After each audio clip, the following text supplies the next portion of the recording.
Muito bem, hoje iniciamos uma nova série aqui na igreja, no mês de março. Serão 4 ministrações, onde nós vamos falar sobre o tema da série, é revitalizar, e o objetivo disso, ou o que significa isso, né? Basicamente, o nosso pensamento sobre isso é, nós conseguimos olhar para a Bíblia, olhar para as Escrituras, vermos os assuntos que são mais fundamentais para o Senhor e escavar. Ir na profundidade desses assuntos para que, como igreja local, como membros da família do Senhor, nós consigamos viver de forma a agradá-lo. Em todos os aspectos que nós vamos falar aqui, o objetivo é isso, é alinhar a vida da igreja local, com a obra profunda do Senhor Jesus Cristo em determinados aspectos. Hoje nós vamos falar sobre um assunto específico, que eu intitulei de sacerdócio, ou sacerdote um dos outros. Muita coisa nós já falamos sobre isso, de fato, ao longo dos anos, mas hoje eu gostaria de trazer uma perspectiva ainda mais ampla a respeito desse assunto. E a série, então, vai tratar desses assuntos, onde nós vamos meditar sobre as marcas de uma igreja saudável, vamos meditar sobre disciplina eclesiástica, todos os assuntos que a Bíblia trata, os apóstolos trataram, o Senhor Jesus Cristo tratou, e como igreja nós podemos aprender e viver de forma a agradá-lo. Amém? Então, gostaria de convidá-los a orar, para que possamos ouvir a palavra do Senhor. Pai, te damos graça. Obrigado por este tempo, obrigado por este momento, Senhor. Que nós possamos, neste momento, Senhor, focar no Senhor. Com temor e reverência, os nossos corações possam ser abertos a ouvir a Tua palavra, ser transformados, Pai. Toda negligência, toda falta de fé que possa haver dentro do nosso coração, todas as inquietações que possam, neste momento e durante o momento da Tua palavra, nos privar de ouvir a Tua palavra, nos privar de deixar que o Espírito haja, que o Senhor, em nome de Jesus, retire isso, para que nosso coração, neste momento, seja alinhado ao Teu, para a honra e glória do Teu santo nome. Amém e amém. Glórias a Deus. Meus irmãos, quando olhamos uma perspectiva bíblica, nós vemos que uma igreja saudável ela não é definida por números, por tamanho, por programação, por estética, coisas que não são más, mas que também não é o que define uma igreja saudável. O que define uma igreja saudável é a fidelidade que essa igreja tem pela palavra de Deus. Nós vemos dentro do quadro histórico ao longo de todos os anos, que uma igreja saudável ela é marcada sempre, ou melhor, as igrejas que mais duram, as igrejas que têm mais durabilidade, são as igrejas mais fiéis à palavra do Senhor. É a igreja que também tem clareza do evangelho, não por formação de espectadores, mas por formação de discípulos fiéis que permanecem vivendo o evangelho dentro da igreja e fora da igreja. Okay? Então, isso geralmente marca uma igreja saudável. E uma igreja local, ela precisa ter esses desafios sempre em mente. Permanecer fiel às Escrituras, ou seja, é a palavra de Deus que molda o nosso modo de viver, dentro e fora da igreja, mas também nós temos a clareza da missão de Deus, né? Que não é só o fato de nós sabermos coisas aqui entre nós, mas conseguir expor e testemunhar isso principalmente lá fora. Amém, irmãos? Então, geralmente, o processo de revitalização nas igrejas em si, quando se fala de revitalizar, vem com esse objetivo de relembrar os irmãos, de trazer a clareza os irmãos, ou até mesmo de ensinar os irmãos, que uma igreja, a garantia para que uma igreja sobreviva, tanto no presente como no futuro, é a permanência à fiel e sagrada Escritura. Amém? Então, é o que nós sempre focamos aqui. Então, dentro desse processo, a teologia chama isso de santificação teológica. O que isso significa? É tirar toda a desintoxicação que há em nós de uma suposta religiosidade. Porque todos nós estamos sujeitos, irmãos. Não é pessoas só que vieram de um contexto abusivo, pessoas que foram manipuladas em outros contextos de igreja. Não são só essas pessoas que que recebem esse tipo de oportunidade para viver uma religiosidade. Todos nós, se não estivermos constantemente nos alinhando em pensamento, estivermos constantemente na comunhão dos santos, todos nós temos a oportunidade, infelizmente, de viver uma vida religiosa. Então, processo de santificação teológica vem isso, é santificar a forma de pensar. é santificar a forma, alinhar a forma de pensar, onde uma comunidade, onde na multidão de conselhos do povo, nós conseguimos ter esse tipo de alinhamento e retirar qualquer tipo de religiosidade que nos prenda a uma vida a qual o Senhor não nos deu. Porque o Senhor, de fato, nos deu uma vida de liberdade. E para que consigamos viver em liberdade, não podemos estar presos à religiosidade. Às vezes existem pessoas que saem da liberdade do pecado, porque o Senhor os resgatou das trevas e trouxe para a luz, mas depois entra numa vida de prisão de novo dentro da religiosidade, fazendo ritos ao longo de toda a vida, achando que está agradando ao Senhor, ou está fazendo algo para o Senhor, e não consegue ter a plena convicção do que é a liberdade cristã que as Sagradas Escrituras nos mostram. Amém? Então, que o Senhor possa nos libertar disso. E esta manhã eu quero trazer e focar neste tema em específico sobre sacerdote uns dos outros. Por quê? Porque o processo de revitalização começa nos membros, irmãos. Não começa em estrutura, não começa em doutrina, começa nos membros. Os membros tendo consciência do que o Senhor deseja em cada aspecto que Ele fala nas Escrituras. Então, sempre parte de uma parte interna, primeiramente, até porque a igreja não existe se não houver membros reunidos. Então, sempre começa numa parte interna e depois a igreja responde de forma externa. Portanto, hoje e no próximo domingo, vou trazer dois tipos de ministração. Uma onde vai nos trazer essa consciência de um aspecto interior, o que nós como membros, não é como pastores, não é como líderes, é como membros de uma igreja local específica, ou como membros do corpo de Cristo, o que nós podemos fazer diante desse processo de revitalização, e começa de fato pelo sacerdócio uns dos outros, e depois o que a igreja pode fazer mediante essa compreensão. Amém? Então nós vamos olhar e vamos expor hoje um capítulo ou dois do livro de Pedro, 1 Pedro. Os irmãos já podem abrir, quem trouxe sua Bíblia. Incentivo sempre os irmãos a trazerem para a igreja a Bíblia física, irmãos. Por dois motivos. Primeiro, porque o telemóvel, numa notificação, pode te distrair e você perder o fio da meada. Acontece ou não, meus irmãos? Acontece, né? E depois, porque um dia pode acontecer do anticristo voltar e privarem todos os irmãos de um telemóvel e os irmãos não saberem folhear mais a Bíblia, porque está tão acostumado a chegar ali no telemóvel e botar igual. Um exemplo é a escola de pregadores. Esses dias nós falamos para os irmãos, duas pessoas aí, uma acha Neemias, tá o livro, e outra acha Lucas. Todo mundo foi para Lucas. Eu falei, ninguém sabe onde está Neemias na Bíblia, né? E porque nós vamos perdendo o costume por não mais folhearmos, não mais lermos a Bíblia física. Então é claro que não há nada contra os telemóveis e nada, isso é útil, mas é sempre importante como cristãos nós também termos a aptidão de conseguir manusear bem as Escrituras. Amém? Muito bem. Você já pode deixar aí aberto em 1 Pedro capítulo 1, que nós já vamos entrar lá. Mas eu gostaria de trazer uma introdução antes para nós conseguirmos entender o que eu vou dizer, que o Senhor vai ministrar. Muito bem. Então, dentro de uma compreensão de sacerdócio, meus irmãos, dentro de uma compreensão de sacerdotes uns dos outros, a palavra que salta aqui é pertencimento. Você pode repetir? Pertencimento. Maravilha. Não é participação. Participação e pertencimento são coisas completamente diferentes.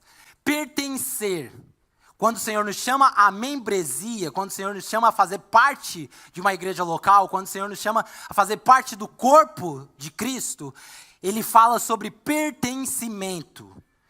E quando nós tratamos de pertencimento, isso já obviamente nos traz responsabilidades.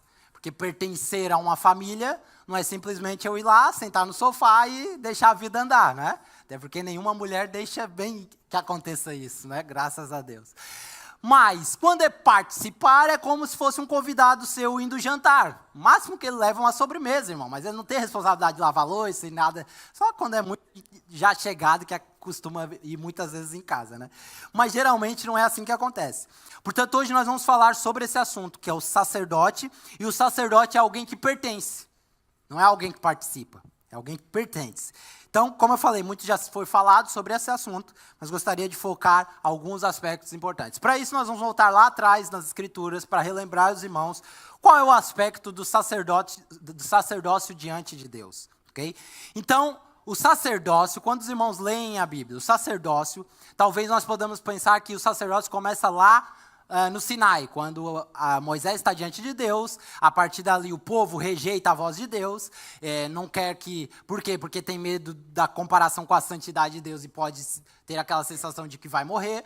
Todo aquele contexto ali, e aí Deus estabelece um povo uma tribo específica dentro do povo para representar Deus diante do povo. Porém, sacerdócio não começa aí, sacerdócio começa lá no Éden. Por quê? Porque Adão era um sacerdote. Porque sacerdócio fala, antes de falar de ofício, um trabalho a se realizar, fala sobre natureza.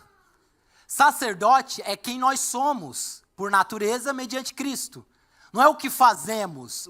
Fazer é uma consequência de quem está se tornando alguém.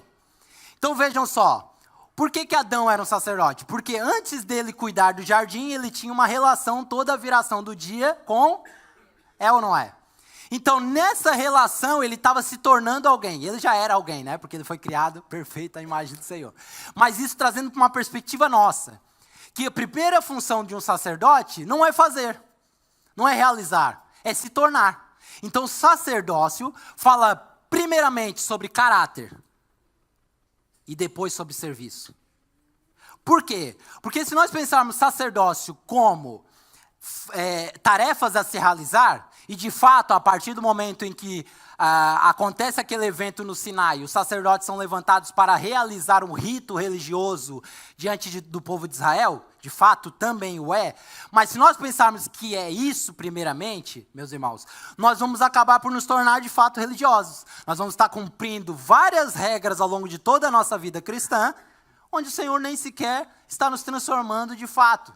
E aí nós estamos fazendo um monte de coisa, mas falamos mal uns dos outros, xingamos tudo e todos, somos injustos, não damos o melhor salário para o nosso funcionário, xingamos o nosso patrão, ou seja, o nosso caráter, desculpa a expressão, é um lixo. Mas dentro da igreja, estamos realizando vários ritos. Então, o sacerdócio começa, meus irmãos, no caráter, lá no Éden, na viração do dia, no relacionamento com o Senhor. Porque eu e você só conseguimos identificar quem nós somos de fato quando conhecemos ao Senhor. Amém, irmãos? Você só vai saber quem você é quando você conhecer o seu Senhor. Porque foi Ele que te criou. Ele escreveu todos os seus dias no seu livro. Portanto, você não só vai saber quem você é, mas o que nasceu para fazer na terra, quando você se esforçar, se disciplinar e se esmeirar em ter relação com o seu Deus. Conhecê-lo nas Escrituras. Abrir as suas Escrituras, assim como disse o Isaac, quando veio aqui pregar, que o livro da Bíblia, a Bíblia não é um livro para ser lido, é um livro para ser estudado. Quando os irmãos começarem a estudar as Escrituras, terem tempo com Deus, devoção com Deus, assim como tinha Adão lá no Éden, nós vamos começar a saber quem nós somos. E aí sim, meus irmãos, isso vai nos inibir de nos tornarmos religiosos, porque na medida em que nós sabemos quem somos, vamos realizar uma tarefa para o Senhor que o agrade de fato. Amém? Então o sacerdócio não começa no Sinai, começa no Éden. Antes da queda, o homem já era sacerdotal. Amém? Então, nós estamos falando sobre o quê? Sobre identidade. Mas ao mesmo tempo estamos falando sobre função. E vejam, esse domínio que Adão recebe, porque o Senhor fala, ok, Adão, você já percebeu aqui que o que importa é a nossa relação, porque na medida dessa relação, você vai entendendo quem você é, você vai entendendo o que tem que fazer no jardim, e nesse trabalho você descobre que de fato nasceu para um propósito, para se realizar aqui na terra. Então vejam, não era político esse relacionamento, era relacional. Então, meu trabalho, o seu trabalho, a sua profissão, a minha profissão, a nossa relação aqui dentro, a nossa vida de igreja local, a nossa vida devocional com o Senhor, tudo isso não é sobre um rito, não é sobre uma política a ser estabelecida, ou uma estrutura a ser estabelecida pelo Senhor, é sobre uma relação, irmãos. O Senhor deseja, em tudo, se relacionar contigo. A tua profissão é para te levar à relação com Ele e uns com os outros. O seu devocional é para te levar a uma relação com Ele e depois uns com os outros. A sua vida da igreja é para te levar a uma relação com Deus e uns com os outros. Então a vida do sacerdote tem, em todo o seu aspecto, em toda a sua existência, nós como sacerdotes, porque nós já vamos ver que a Bíblia fala e eleva o padrão do sacerdócio, nós como sacerdotes só temos um aspecto, relação. Nossa característica é relacional. Amém? Está fazendo sentido essa introdução? Então, desde o princípio, o fundamento foi esse: devoção com Deus, relação uns com os outros, porque depois ele cria Eva, e de Eva ele fala, multipliquem-se, né? Claro que houve ali a queda, mas a ideia era multiplicar, era criar mais pessoas que tivessem esse tipo de pensamento. E o terceiro, manifestação sobre a terra, função, trabalho, profissão. Então, Adão ele tinha esses três aspectos dentro dele como natureza, porque ele foi criado à imagem e semelhança do Senhor. Quando o Senhor Jesus vem e nos salva, o mesmo aspecto entra dentro de você, meu irmão. O grande problema é o nosso pecado, porque o nosso pecado nos fragmenta. Ou nós pendemos muito para uma vida de devoção, e aí nos abstemos de todo mundo, religiosidade. Ou nós vivemos habitolados com vida de igreja, religiosidade. Ou nós só queremos saber do nosso trabalho e das coisas lá fora. Também religiosidade. Tudo fragmentação, falta de compreensão do evangelho. Porque a vida de um sacerdote ela é completa. Ela pende nos três aspectos da mesma maneira. Ela tanto tem uma vida equilibrada com Deus, na sua relação, uma vida equilibrada com a igreja, na sua relação, uma vida equilibrada lá fora, na sua relação de trabalho e função. Amém? Que o Senhor nos ajude a isso. Então, a ideia divina foi sempre essa, meus irmãos. O homem, em contato com Deus, abençoa, não usurpa, não foge, ele abençoa os outros homens e a criação. Mas sempre parte de onde? Da fonte, Deus. Amém? Isso fala do quê, meus irmãos? O que a Bíblia fala muitas vezes, equilíbrio. O Senhor nos chama a ter uma vida de equilíbrio.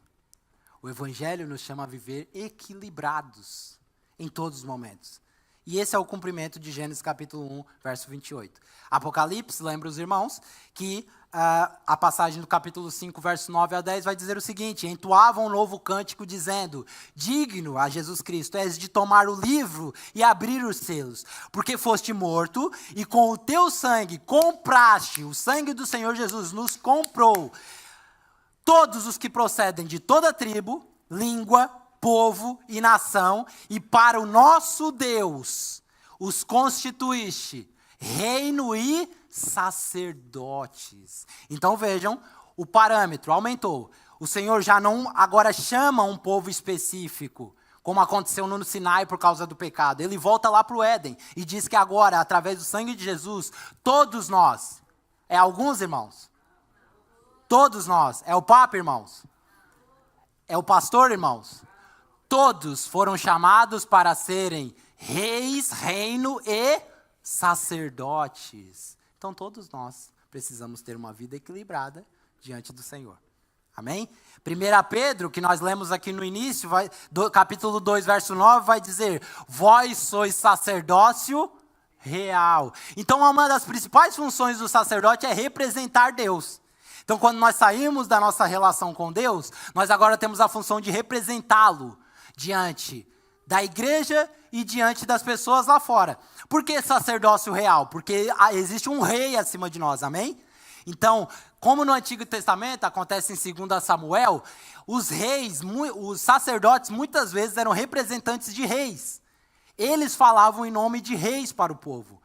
Então, quando ele fala aqui em 1 Pedro que nós somos sacerdócio real, ele está dizendo que agora nós, como povo dele, estamos representando o rei de toda a criação, o Senhor de toda a criação.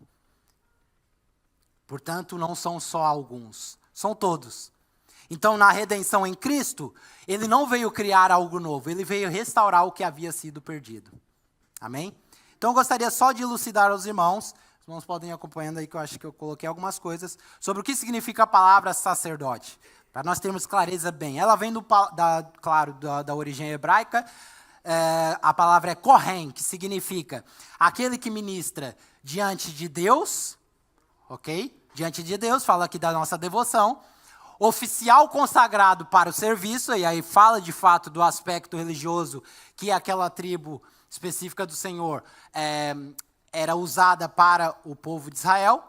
ou mediador entre Deus e o povo. E aqui fala de um representante, alguém que está representando Deus em todas as características, na fala, no testemunho pessoal, na ação para as pessoas, seja dentro, seja fora da igreja. Então, essa ideia, essa palavra original, ela não carrega num primeiro momento a ideia de religião, religioso, ou trabalho religioso, mas carrega a ideia de alguém que foi separado pelo Senhor. Alguém que foi designado para uma função. Alguém que serve de fato oficialmente para determinada função. E acima de tudo, alguém que representa Deus diante das pessoas. Amém? Então o sacerdote, em resumo disso, no original bíblico é um guardião da presença. Isso é tão lindo, irmãos. Não é só o fato de nós estarmos diante dele, é guardar isso. Como eu guardo isso, Francis? Como que eu guardo a minha devoção com o Senhor? Vivendo aquilo que Ele te ensinou no secreto. Vivendo aquilo que Ele tem te ensinado em comunidade. É a melhor maneira de guardar, de proteger, sabe, irmãos? De não deixar que Satanás, as artimanhas deste mundo, a influência deste mundo, roube o que o Senhor tem te revelado. É guardar a presença. Tudo aquilo que você tem recebido do Senhor, você guarda. No sentido de viver. Não é guardar como quem esconde, é guardar como quem vive. Porque na medida que você pratica isso, você está se tornando alguém. E nesse se tornar, você está consolidando dentro de você uma fé intacta, inabalável, que não é destruída pela influência do mundo. Ele é mediador da aliança. O Senhor fez uma aliança conosco, um pacto mesmo, irmãos. Pacto não tem a ver com demônio, com capeta, com... Não tem a ver com isso. Pacto, o Senhor fez um pacto. E a palavra dele, a própria palavra dele, é que mantém esse pacto vivo. Essa aliança viva. Não é um contrato, porque já estaríamos todos condenados novamente. É uma aliança que ele mesmo firmou com ele mesmo. Então é inquebrável. Tanto é por isso que você lê o Antigo Testamento e vê tantas vezes o povo de Israel quebrando com Deus essa aliança, falhando, claro que não inibe a consequência do pecado, mas o Senhor indo lá e resgatando eles em algum momento da história, novamente. Porque é uma aliança com a própria palavra dele. É alguém que serve, servidor do santuário. É alguém que compreende os ofícios e os trabalhos dentro de uma comunidade local, fora de uma comunidade local. E é um mantenedor da santidade. Isso também é muito importante. Ou seja, na medida em que eu tenho relação com Deus, o Senhor reflete a sua santidade sobre mim. E nessa santidade, meus irmãos, eu mantenho-a. Eu continuo refletindo isso. Muito pouco tem se falado sobre santidade. Mas, inclusive, este é um primeiro aspecto que Pedro vai trazer aqui para nós. Santidade. Ele disse, sede santos como eu sou santo. Ninguém produz santidade por si próprio. Ninguém produz. O máximo que tu produz é pecado. Isso aí nós somos bons em produzir. Ninguém produz santidade. Então, Francis, como eu sou santo, como ele é santo? À medida que eu me aproximo dele. Quando eu me aproximo dele, há um reflexo. Há uma consequência dessa aproximação. Isso reflete em mim, me transforma. E na medida que me transforma, eu reflito isso para a humanidade, para as pessoas que estão em minha volta. Porque se eu produzir santidade por mim próprio, e muitas vezes nós o fazemos, eu me torno religioso. Eu estou novamente fazendo um monte de rito para manter uma aparência diante da igreja, por exemplo, mas lá fora o meu caráter... Tanto é que quando o Senhor Jesus condena aquelas pessoas que viveram ritos religiosos durante toda a vida, dizendo, Senhor, eu expulsei demônios, eu manifestei teu poder, eu fiz de tudo, olha, meu crivo de igreja era top, eu estava todo domingo lá. Afastem-se de mim, que eu nem vos conheço. Eu olho para vocês e não são iguais a mim. Eu estou olhando aí dentro, o caráter é um lixo, podre. Percebem, irmãos? Então, primeiro nós investimos na nossa relação com o Senhor. Nos tornamos alguém. E a partir daí, a consequência desse se tornar vai automaticamente, irmãos. Não é algo forçado. Automaticamente vai te fazer querer servir ao Senhor. Automaticamente vai querer agir como Ele agiu. Então, nós podemos já tirar a conclusão de que Se não está acontecendo isso, é porque talvez a nossa fragmentação no que toca a devoção ao Senhor esteja falha. Conhecê-lo, progredir em conhecê-lo, talvez estejamos a negligenciar a base, o fundamento que sustenta a nossa existência. E se, irmãos, negligenciarmos a base, tenta construir, Alex, um prédio sem fundamento, como é que funciona? Funciona? Pois é. Se nós negligenciarmos a base, meus irmãos, todo o resto desmorona. E você pode vir quantas vezes quiser para a igreja. Não vai interessar os seus ritos religiosos. Então, o sacerdote, ele vive uma vida equilibrada. Amém? Vamos ler, então. 1 Pedro. Vamos ler o verso 13, a partir do verso 13.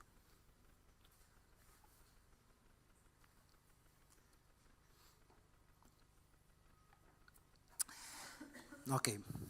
E diz assim: portanto, estejam com a mente preparada, prontos para agir. Estejam alertas e coloquem toda a esperança na graça que lhes será dada quando Jesus Cristo for revelado. Como filhos obedientes, não se deixem amoldar pelos maus desejos de outrora, quando viviam na ignorância. Mas assim como é santo aquele que os chamou, sejam santos vocês também, em tudo o que fizerem. Pois está escrito, sejam santos, porque eu sou santo. Uma vez que vocês chamam Pai aquele que julga imparcialmente as obras de cada um, portem-se com temor durante a jornada terrena de vocês.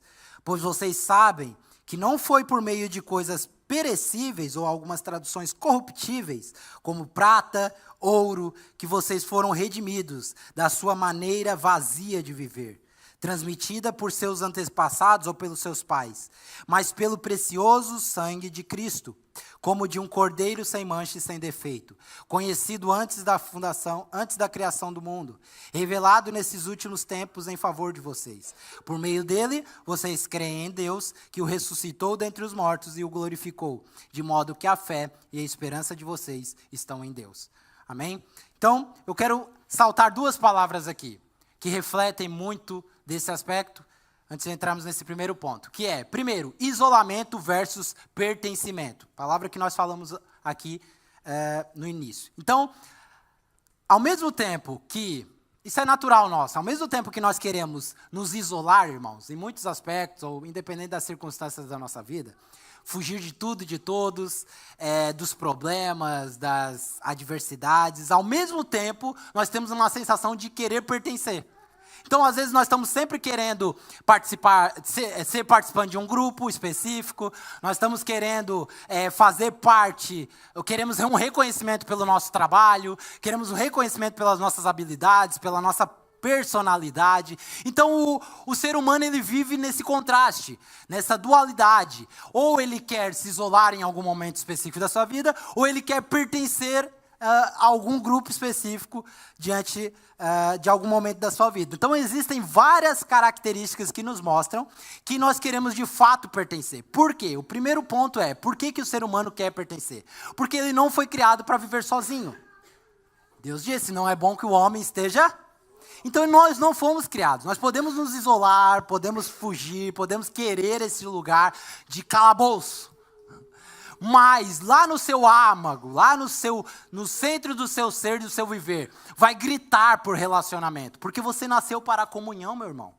Todo ser humano que tem a essência de Deus, que tem o sopro de Deus, nasceu para pertencer a algo. Por isso um bebê, quando está no colo, quando está fora do colo da sua mãe, ele começa a chorar. E aí quando ele vem para o colo da sua mãe, ele acalma. Porque ele quer pertencer. Por isso que uma das medidas, ainda hoje, de maior punição dentro de uma prisão, qual é, irmãos? Solitária. Não é? As pessoas sabem que a solidão, ela pode ser um efeito de penalização catastrófico para a vida do ser humano. Por isso que nós, com os nossos filhos, quando eles se portam mal, o que a gente faz? Coloca eles de castigo num canto. Alguns chamam para disfarçar um pouquinho de cantinho do pensamento. Mas lá na nossa altura não era cantinho do pensamento. Por quê? E a criança está lá desesperada naquele canto e começa a se portar bem, mesmo que por alguns minutos ou uma hora no máximo, se portar bem quando ela sai dali. Porque ninguém, irmãos, desde pequeno até a fase adulta, nasceu para se isolar. Nós nascemos para pertencer, todos nós. E, ao mesmo tempo, uma criancinha, quando vai para uma escola, a primeira coisa que ela quer fazer é fazer amigos. Por quê? Porque todos nós temos isso dentro de nós. E nós vemos, meus irmãos, que as nossas relações interpessoais, as nossas relações pessoais, uns com os outros, ao vivo, neste momento aqui, é muito melhor do que online. Porque nós nascemos para isso. Por muito que o mundo esteja tentando levar uma mensagem contrária, quanto mais você estiver na sua rede social, isolado do mundo, e supostamente tendo uma relação com alguém do outro lado da tela, você vai estar feliz, porque você não tem problema de ninguém, você está isolado de todas as circunstâncias da vida dos outros, e na mesma assim você está tendo relação. Não, é fake isso, é falso. Porque nós nascemos para isso aqui. Por isso somos tão incisivos com a vida de igreja local. Porque é na nossa relação, é na mutualidade da nossa relação que nós somos transformados pelo Senhor. Porque senão o Senhor tinha criado o telemóvel lá no Éden. Se fosse para viver, ele nem tinha criado Eva, porque Adão estava, né? Nós nascemos para pertencer. Então, em contraste a isso, então temos a solidão. E, por favor, não confunda solitude com solidão. Solitude é uma característica espiritual que nós precisamos de fato fazer, que é, de vez em quando, nós nos isolamos para buscar ao Senhor. Como Jesus Cristo fazia, vou até ali, mas já volto para ter relação com vocês. Mas eu preciso ter um tempo com o Senhor. Isso é solitude. Solidão não tem nada a ver com isso. É nós nos isolarmos de circunstâncias, de problemas alheios, para um fim suposto de qualidade de vida. Você está se autodestruindo com isso. Por exemplo, também, quando uma pessoa está à beira da morte, o que ela deseja, irmãos? Chama aqui os meus entes queridos, eu quero estar perto, quero estar próximo. Então, tudo isso nos mostra que nós não nascemos para a independência. Independência é um nome que surge a partir da queda. Inclusive, o nome Eva vem de uma origem original que se chama independência. A partir do momento, porque ela não era chamada Eva antes da queda. Ela era chamada Adão. Humanidade. Leia lá, Gênesis capítulo 5. Porque o Senhor tratava eles como uma humanidade. Era a família dele que estava sendo constituída. Quando ela peca, ela passa a ser chamada Eva. Independência. Nós não nascemos para isso. E algo que nós nos deparamos com as nossas relacionamentos, é que apesar de sim, meus irmãos, e não vamos ser hipócritas, os relacionamentos são muito difíceis. As relações mútuas, a conversa em si, o conhecer a vida das pessoas, é muito difícil. Isso de fato é difícil. Por quê? Porque nós vamos nos frustrar constantemente. Nós vamos ser traídos constantemente. Nós vamos ouvir coisas que nós não gostamos constantemente. Nós vamos, às vezes, falar frases que não era o nosso intuito, e essas frases vão ser mais compreendidas e vão ser depois passadas de outras formas para outras pessoas, e nós não vamos gostar disso. Então as relações são difíceis. Ninguém disse que seria fácil. Os julgamentos, as traições, isso faz parte de tudo aquilo que alimenta o nosso desejo de isolamento. É muito natural. Muito mais do que pertencimento. Apesar de que igreja, deixa eu lembrar os irmãos, é um ambiente propício para isso. De você ser traído, de você ser julgado. Por quê? O que as nossas relações nos revelam? Não revela o problema do outro apenas. Revela o problema nosso. As melhores relações, aquelas que são mais difíceis, porque relembra os irmãos, que na noite em que o Senhor Jesus Cristo foi traído, ele sentou à mesa com o traidor e fez o quê, irmãos? Julgou. Falou, vais para o inferno agora, morre. Ele fez o quê? Sentou, partiu o pão. Não sei se os irmãos sabem, mas quem sentava naquela altura, na mesa de alguém, para partir o pão e comungar com alguém, era alguém importante para aquela pessoa. E o Senhor, na noite em que foi traído, ele partiu o pão e deu para Judas. Então é propício nos nossos ambientes ter traição, É propício nos nossos ambientes ter julgamentos, é propício ouvirmos coisas que não gostamos, é propício tudo isso. Ah, França, então está protegendo o pecado dos outros? Não, todos terão suas consequências diante do Senhor.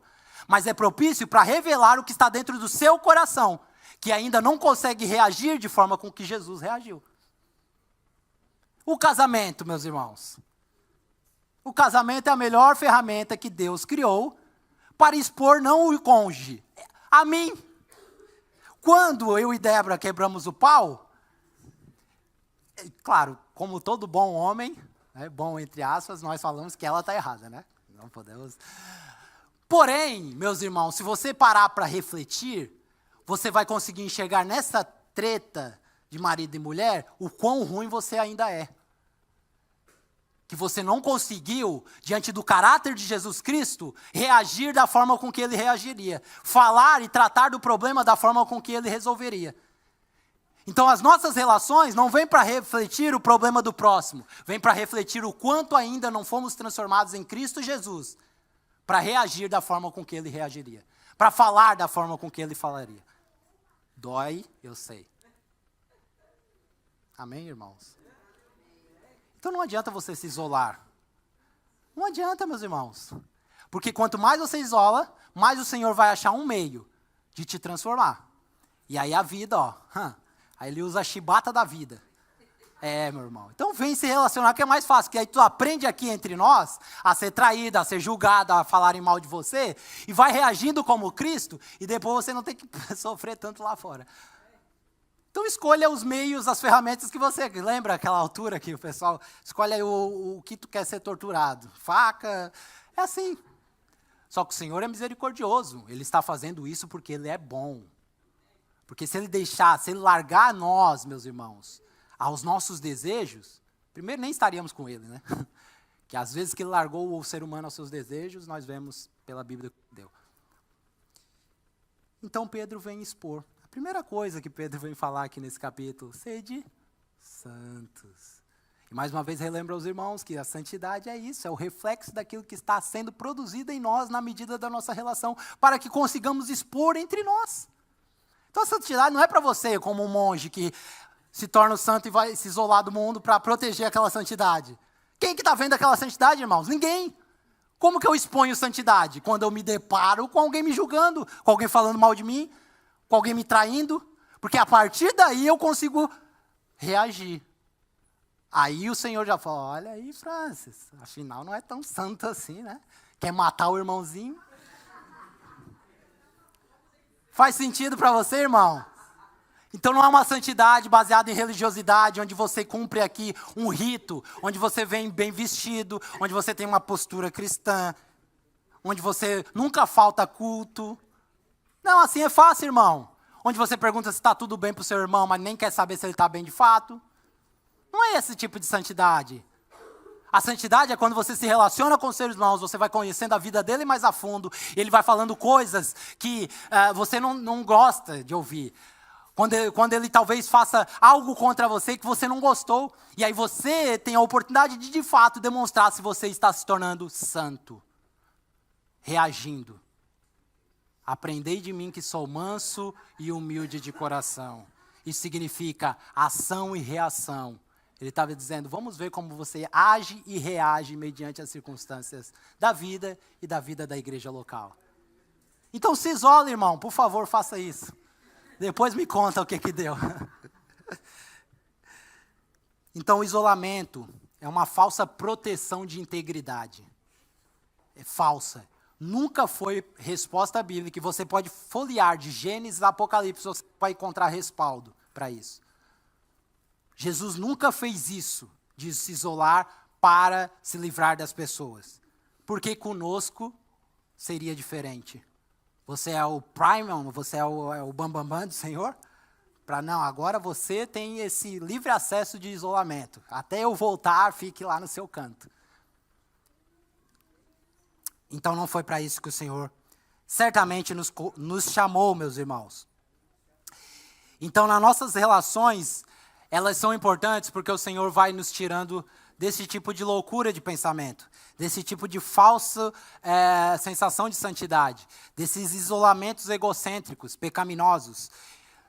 É através da relação. E um sacerdote, ele nunca tem a opção de não fazer nada ou de ficar indiferente. Um sacerdote, ele geralmente está em ação, seja com Deus, seja com a igreja, seja com o mundo. Ele está sempre nessa dinâmica. Então, ele não tem uma vida fragmentada. Não, agora eu estou focado no trabalho. Não, agora eu estou focado no meu tempo com Deus. Não, agora eu estou focado na igreja. Não, ele vive nessa dança das três coisas de forma equilibrada. Então, às vezes, o Senhor tem nos dado, de fato, a oportunidade, irmãos, de crescermos, oportunidades de nos expormos, não ao ridículo, que eu sei que é o que a maioria dos homens pensam, né? E não vou me expor porque eu tenho que manter essa aparência aqui, ó, de homem equilibrado, homem do Senhor. Lá em casa está uma desgraça, mas o que importa é eu aqui. O Senhor não quer nos expor ao ridículo, o Senhor não quer nos expor à vergonha, Ele quer nos expor à confissão. Na confissão nós somos curados, transformados por Ele. Na confissão dos nossos pecados. E não é só ao Senhor, porque Ele diz, confessai os vossos pecados uns aos outros. É bíblico, confessar os pecados é bíblico. Então o Senhor tem nos dado a oportunidade de crescer em maturidade, de sair, meus irmãos, de uma vez por todas da posição de crianças imaturas. O Senhor nos tem nos dado a oportunidade, através de ministérios, através de líderes, através de pessoas maduras, de podermos crescer, de não só crescer, mas de servir, de ser um sacerdote equilibrado. Porque existem duas posições de um sacerdote, só duas, irmãos. Primeiro, crescer em maturidade. Essa é a primeira. Se você não... eu não acho que seja o momento para servir. Então é o momento de crescer em maturidade. Para isso você precisa da sua igreja local. A partir daí que você cresceu em maturidade, saiu do estado de criança, que se isola, que quer viver tudo sozinho, que acha que sabe tudo das escrituras, quando sair desse estado, então o próximo estado é servir. Onde, França? Em todos os lugares. Um sacerdote ele não é bitolado. Não, servir é só na igreja. Não é só na igreja, é lá fora também, mas também é na igreja. Também é em todos os lados, é onde eu estou. É servir na sua casa, é servir a sua família, é servir em todos os lugares. E com Deus acaba por ser a mesma coisa. É muito mais favorável, digam se não é, irmãos. É muito mais favorável nós termos um relacionamento com Deus à distância, né? Tipo, Ele lá no terceiro céu e nós aqui. Por que é favorável? Porque um Deus que está muito próximo, Ele faz muitas exigências, irmãos. Nós não queremos exigências. Nós queremos o mesmo Deus, que dê os mesmos poderes, as mesmas soluções de problemas, mas não queremos um Deus que esteja próximo a ponto de nos dizer, olha, tens que morrer para a tua vida, olha, tens que amar o teu irmão, olha, tens que viver para Ele, olha, tens que te sacrificar por Ele. Não, nós não queremos isso. Nós queremos um Deus à distância. Fica aí, Senhor, vai mandando aí as chuvas de bênção, mas fica aí. Então vejam, nossas relações não são só assim conosco, são também com Deus. Porque um Deus de perto, de fato, pede essas coisas.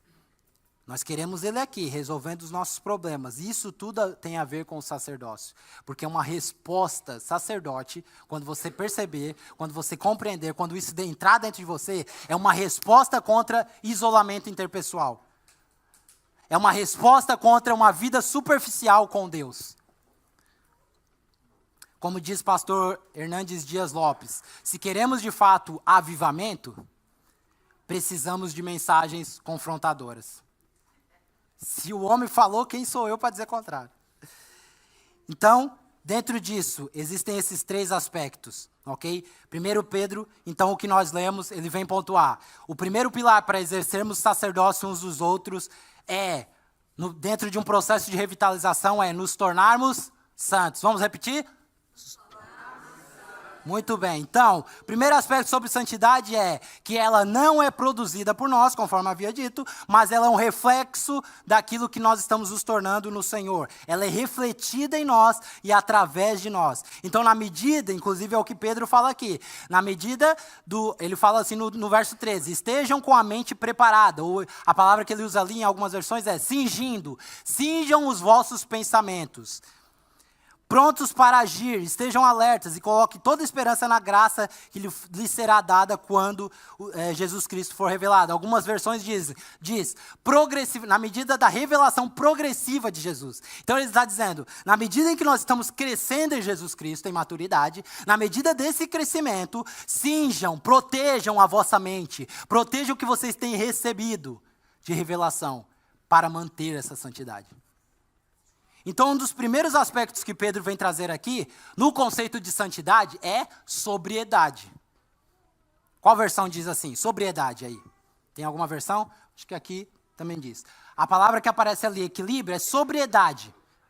Ou seja, um sacerdote, ele é uma pessoa equilibrada. Ele não anda em extremos. Ele nem se deixa dominar pelos seus sentimentos, pelos seus desejos desenfreados. Ele não mistura a palavra de Deus com os seus desejos, mas também ele não é indiferente ou negligente para com a missão de Deus. Ele é uma pessoa equilibrada, irmão.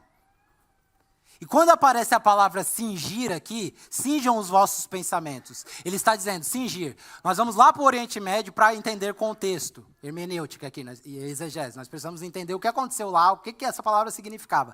Cingir no Oriente Médio era basicamente, as roupas deles eram muito longas, né? Era quase que vestidos, e algumas delas até eram ondulantes, assim. Então havia uma certa dificuldade em conseguir andar naquela altura. É aí que Pedro está falando, ele equipara a situação da roupa deles com esse cingir o pensamento. Ele está dizendo assim, quando você, no Oriente Médio, então o que eles faziam?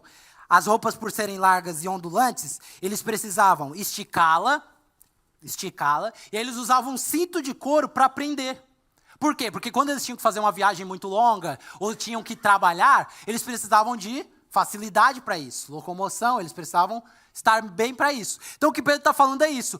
Prendam o vosso pensamento, as coisas que o Senhor tem dado de revelação para vocês, seja na igreja, seja no devocional, seja em tudo aquilo que o Senhor tem vos dado, prendam, não deixem escapar isso, para que vocês consigam viver de forma equilibrada.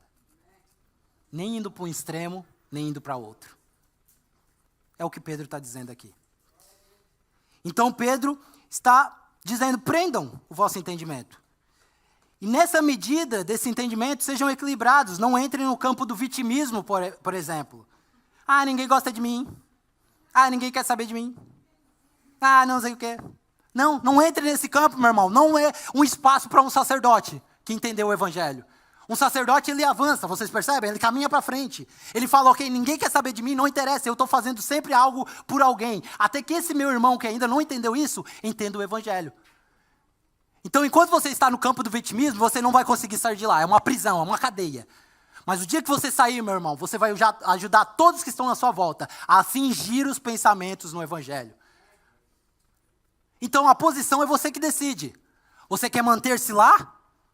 Que muitas vezes esse vitimismo também é um meio de isolamento, para você ter esse Deus à distância, que você ora pedindo coisas, mas não quer, de fato, o compromisso de um sacerdote. Ou você tem a posição de entender o macro de Deus, o que Ele está ensinando nas Escrituras e viver a partir daí. Então não nos coloquemos em posições de coitados. Não pensem que todos estão contra você. Não use histórias fora de contexto para prejudicar outras pessoas. Não seja motivo para criar divisão dentro das igrejas. Não fale mal de outra igreja local para outras pessoas. Não fale mal da sua igreja local para outras pessoas. Tenha uma mentalidade equilibrada com o evangelho ao qual vocês têm recebido. Se você não gosta de um lugar, não gosta da liturgia e da estrutura, não é sobre isso. Procure uma igreja em que você sirva como sacerdote. Mas se está conosco, irmãos, viva como um sacerdote. Ajude irmãos. 17 pessoas entraram na membresia, que talvez precisem de discipulado. Seja o sacerdote dessa vida. Cuide de alguém. Não espere líderes, pastores, porque o que nós estamos ensinando no processo de revitalização é, todos nós somos inseridos num ambiente pastoral. Não depende de um pastor, não depende de um papa, depende de você, membro. Você é membro da igreja ou do corpo de Cristo, então você é um sacerdote. Então o contexto vem mostrar que sobriedade é anti-religiosidade. Porque quando nós somos religiosos, nós nos adequamos em tudo aquilo que nós falamos, né? Não ouvimos música de mundo perto de pessoas, estamos sempre atentos ao que está caindo nos stories das pessoas, para depois ir falar para o líder. O religioso é isso, ele gosta de mostrar um padrão, um rito. Mas o caráter de um sacerdote meu irmão, pronto, eu vi lá, aconteceu alguma coisa lá, ou postaste isso, olha, orienta, sabe? O sacerdote, ele está sempre numa posição de ajudar o irmão a entender o evangelho. Não de julgar, não de pesar, não de ser o faladorzinho da igreja. O sacerdote, ele tem uma posição mais elevada. Ele não pensa como criança. Amém, irmãos? Às vezes a nossa língua nem sequer entra naquela porta, irmãos. Tiago fala isso. Não é? Mas olha, o irmão não bebe bebida alcoólica, o irmão está sempre bem vestido, o irmão é religioso. Então sejamos sacerdotes do Senhor. Nós não conseguimos prontamente, após uma desavença, resolver um problema, ou após uma impressão errada que nós tivemos de algum irmão olhou de lado, eu acho que tem um problema.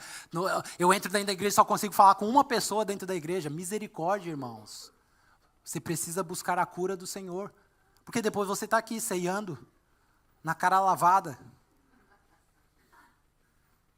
Resolva o seu problema, essas desavenças com os seus irmãos.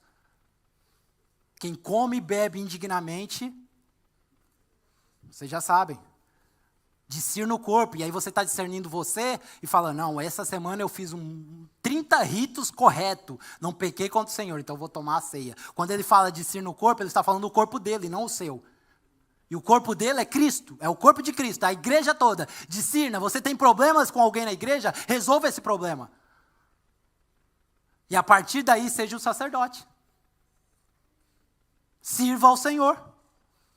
Ajude a sua igreja local a sair do estado de meninice e crescer, porque o Senhor só vai nos enviar pessoas quando nós, todos nós, não é o líder, não é o pastor, não é a liderança, todos nós entendemos o evangelho, irmãos.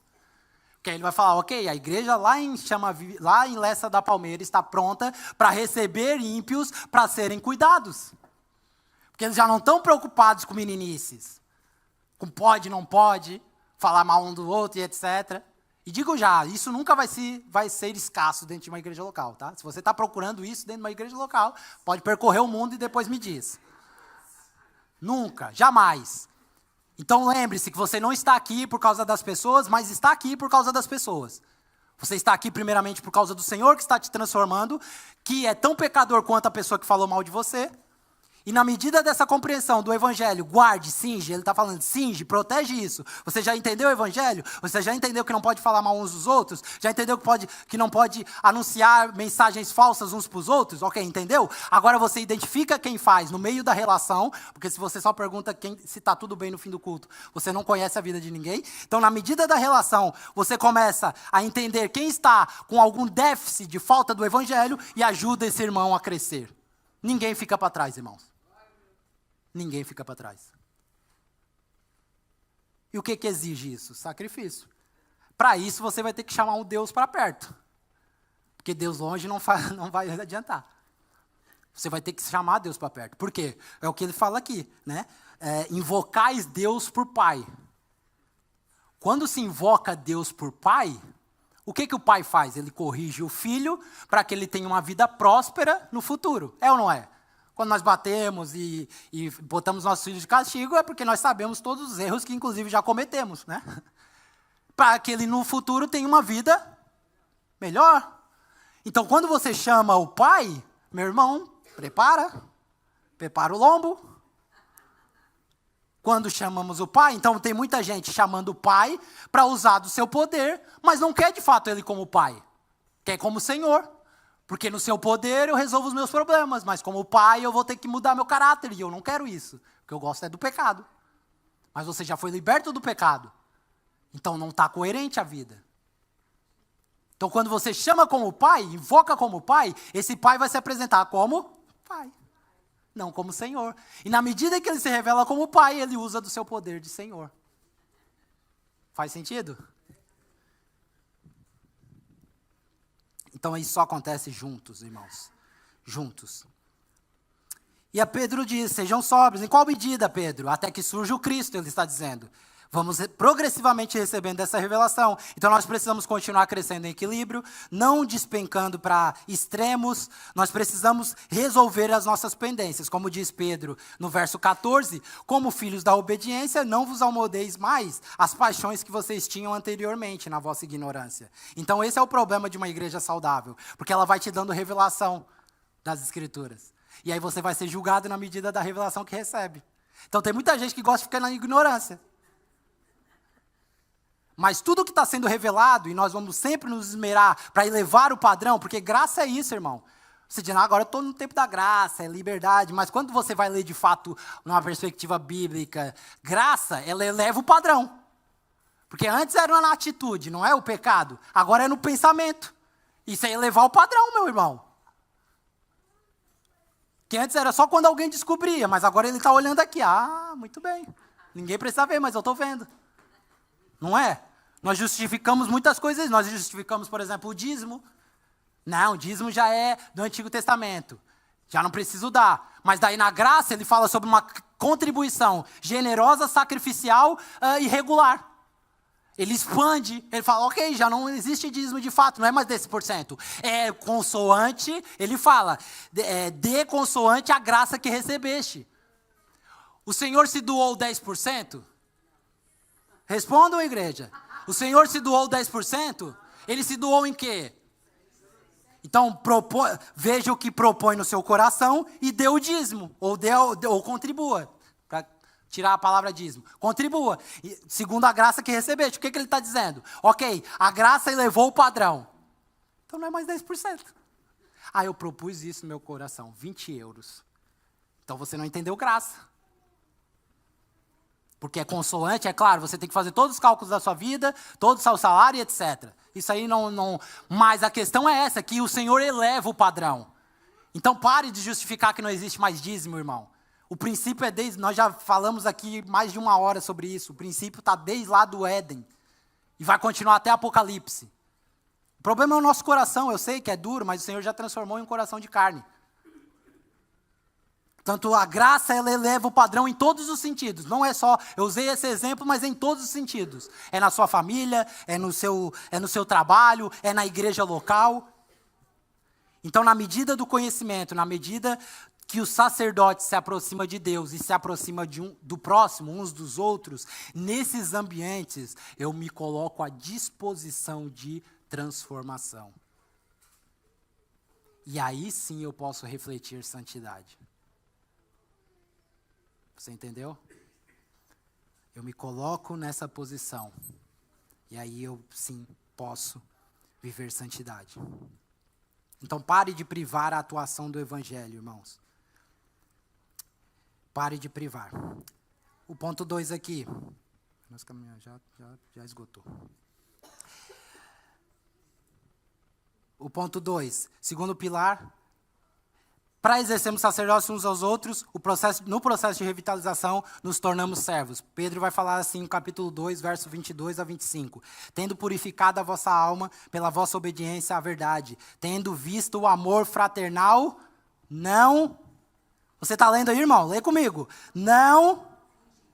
Amai-vos de coração uns aos outros ardentemente, pois foste regenerado, não de semente corruptível, mas de incorruptível, mediante a palavra de Deus, a qual vive permanentemente, ou permanente. Então Cristo nos limpa, Cristo nos redime, Cristo nos salva, mediante a obediência dele, ele fez isso, e agora, sob a mesma obediência, nós nos mantemos limpos, em santidade, com uma finalidade, é o que ele está dizendo.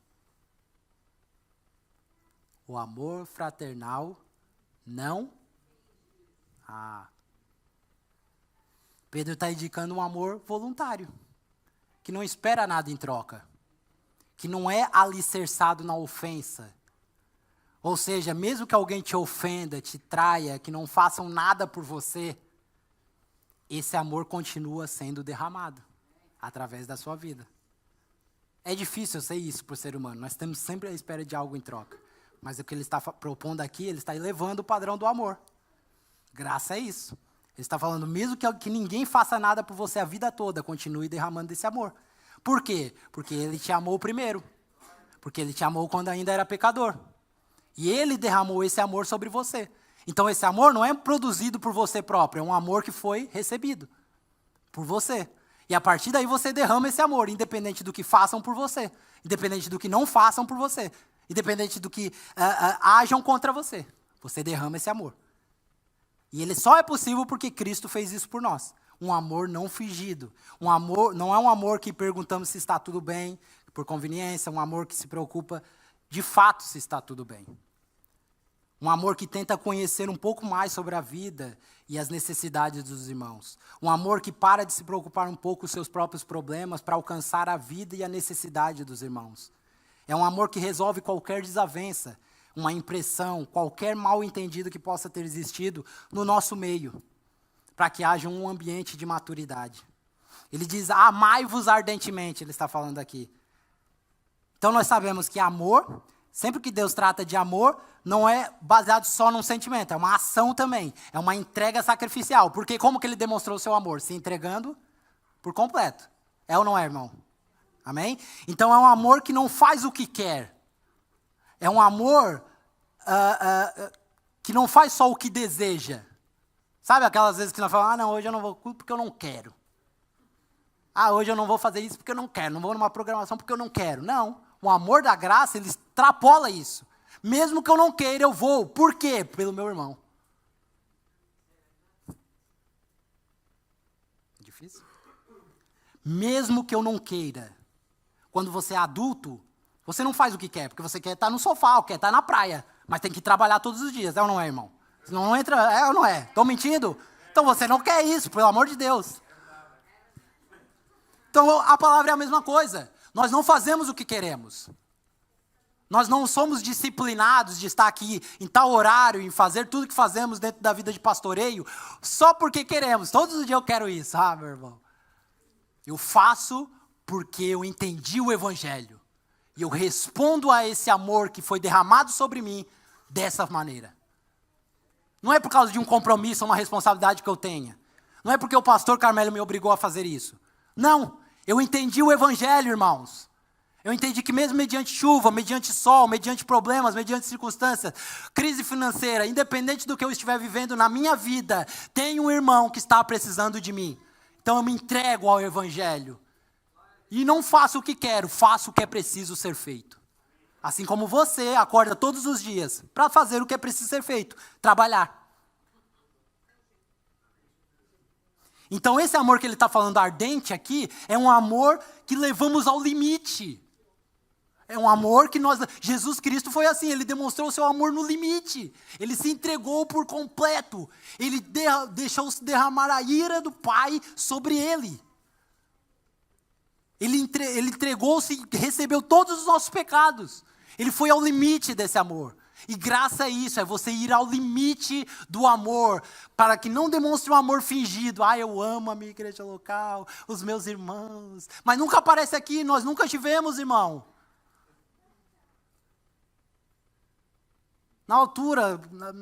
Nas antigas, a gente matava tantas vezes a avó para dar uma desculpa, né?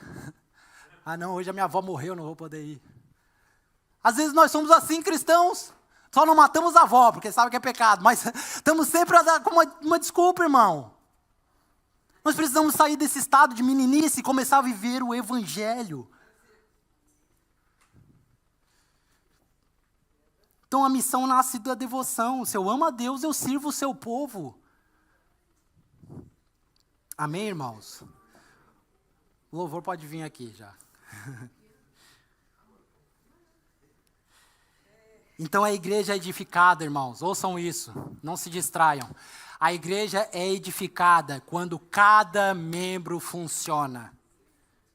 Amém, irmãos? Quando cada membro funciona. Quando nós sofremos um acidente, parte do nosso corpo, ou algum membro já não responde aquilo, o que geralmente os médicos orientam? Amputa. Já não serve para nada no teu corpo. É ou não é?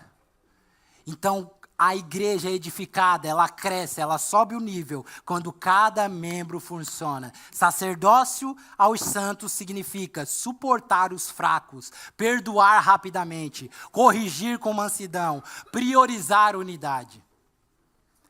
Ah, eu não quero, Francis, faz sem querer.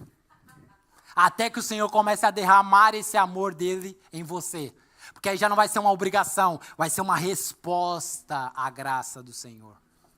Tudo o que fazemos, irmãos, tudo, absolutamente tudo, nada vem de você. Eu sei que você às vezes fala, não, eu não quero servir porque eu não tenho capacidade, eu não tenho dom, eu não posso, Tudo vem de Deus.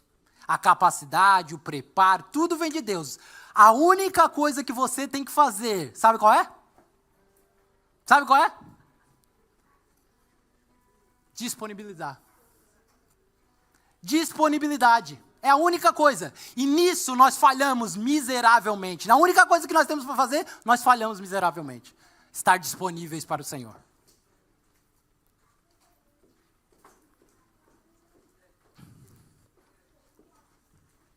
Eu concluo aqui com o terceiro ponto dizendo que um sacerdócio, né, o terceiro pilar para exercermos o sacerdócio uns aos outros, e eu quero orar com os irmãos, é nos tornarmos representantes de Deus ao mundo.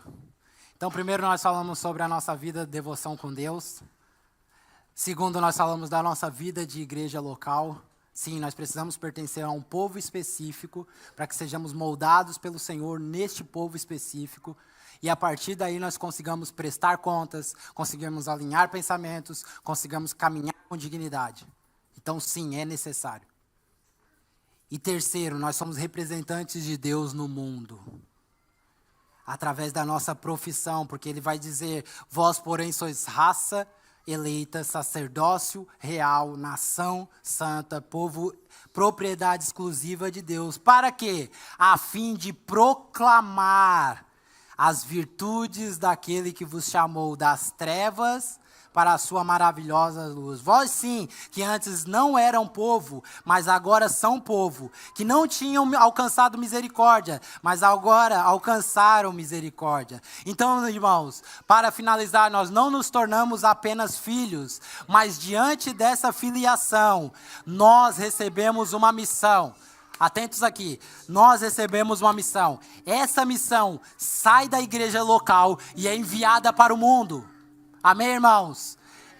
Ouçam aqui, essa missão sai da igreja local e é enviada para o mundo, para o nosso contexto de família, para o nosso trabalho, para as nossas relações com as pessoas que não creem. Isso fala sobre equilíbrio. Equilíbrio. Ouça bem o que eu vou dizer. A sua profissão, irmãos, aquilo que você faz no seu trabalho, foquem aqui, isso é normal. Crianças aqui é normal. A profissão que você tem, profissão que Deus te deu, é um sacerdócio. Ouçam, é um sacerdócio e pode ser um culto. Todas as vezes que você sai para trabalhar, você é que decide se estará fazendo um culto ao Senhor no seu trabalho ou não. Você entende isso? Você é que decide. Um médico decide se vai atender bem os pacientes ou não. Se o consultório dele vai ser um inferno ou vai ser a melhor sensação possível para o paciente. Um engenheiro decide se ele vai fazer o melhor trabalho possível. Uma dona de casa decide se ela vai limpar a casa para a glória de Deus. Tudo pode ser um culto. Você que decide se estará ou não fazendo esse culto ao Senhor. Mas, então assim nós demonstramos esse terceiro ponto. Em tudo nós damos glórias ao Senhor, porque nós estamos cultuando em todo momento. Não é só quando eu acordo e faço devocional. É quando eu saio para o meu trabalho e sou o melhor patrão ou sou o melhor funcionário. Não estou reclamando por causa de salário. Não estou reclamando por causa de perseguição. Eu estou vivendo o sacerdócio. Eu estou mostrando para aqueles ímpios o evangelho de Jesus Cristo. A graça que eleva o padrão. Você é que decide. Você é que decide. Então a vida de um sacerdote é equilibrada. Não é só isso, irmãos. Não é como você trata só a sua família. Não é só como você trata o seu trabalho e profissão. Mas é como você vive uma vida com Deus. E como você vive uma vida aqui dentro, conosco. Equilibrado. Equilibrado. Amém? Que o Senhor eleve os nossos olhos nessa manhã. O Espírito dele transforme os nossos corações. Que nós possamos viver de fato para aquilo que nascemos para viver. Sacerdotes do Deus Altíssimo. Sacerdotes uns dos outros. Eu gostaria de orar. Por favor, se coloque de pé.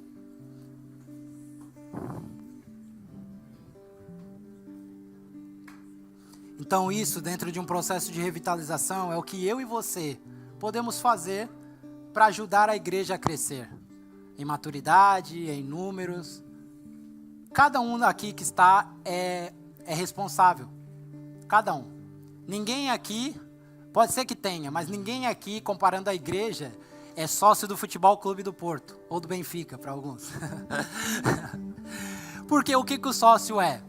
Ele é alguém que tem os benefícios do Futebol Clube do Porto. É alguém que talvez receba o bilhete com antecedência, é alguém que escolhe a sua cadeira, mas é alguém que vai ou não, quando quiser, para o jogo. Ele é um mero espectador, um participante. Um sacerdote não, irmãos. Nós pertencemos a um povo local. Só de pertencer nós temos responsabilidade, todos nós. Cuidar uns dos outros. Saber como os irmãos estão. Ajudar no crescimento mútuo, na cooperação mútua. Não é reclamar, irmão, eleve o padrão. Falhas vão sempre existir e você foi chamado para estar na linha de frente da batalha. Sair lá de trás e vir para a linha de frente e ajudar uns aos outros, ajudar a sua liderança, ajudar os seus irmãos, a guardar uns aos outros, a amar uns aos outros, a proteger uns aos outros. E assim o Senhor nos elevará. Amém?